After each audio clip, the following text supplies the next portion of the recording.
Pete the Cat, the Great Leprechaun Chase. Tomorrow is St. Patrick's Day, and Pete's teacher, Mr. G, is teaching about leprechauns. The only time you can catch one is on St. Patrick's Day. A leprechaun will bring you good luck, Mr. G says. Now everyone in class wants a leprechaun. Pete gets a great idea. He will open a leprechaun catching business. St. Patrick's Day comes, and Pete gathers some supplies. He hangs a sign above his stand. This will be easy, Pete thinks.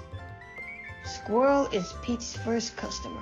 I want a leprechaun, Squirrel says. I need good luck for my test. Cool, I'm on it, says Pete. Pete has a plan. He will follow a rainbow until he finds a leprechaun.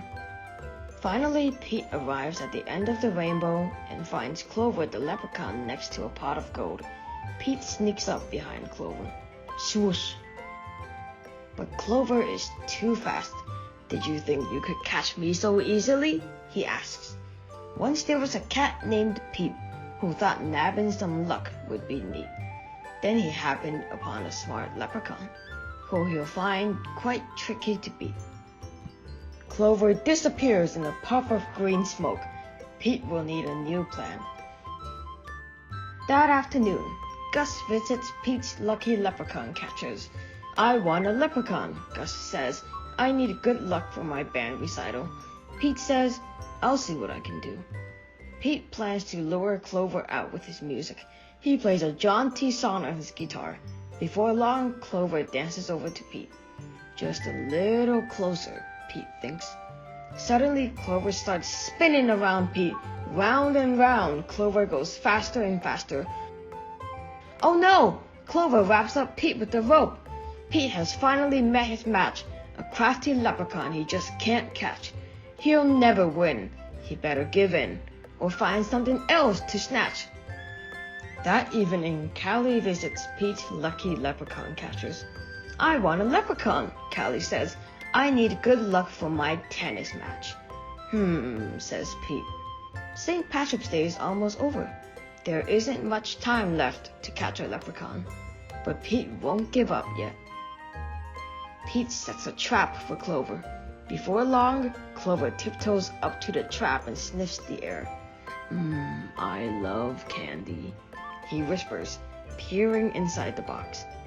Crash! Pete rushes over and checks underneath the trap, but it is empty. Clover skips away. Pete has tried many a plot, but still I haven't been caught.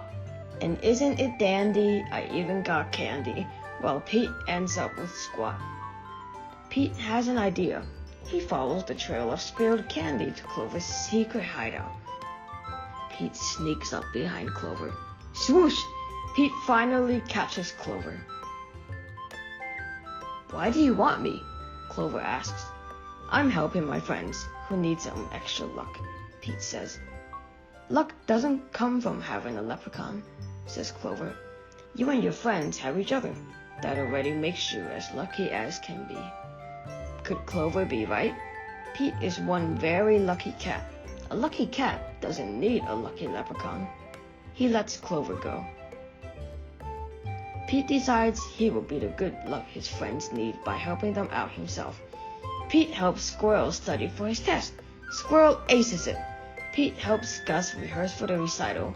Gus rocks it. Pete helps Callie prepare for her match.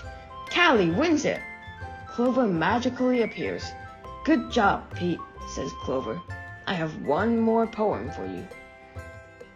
While Clover played hide and seek, Pete learned something unique.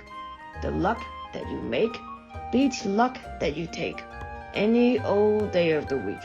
Happy St. Patrick's Day.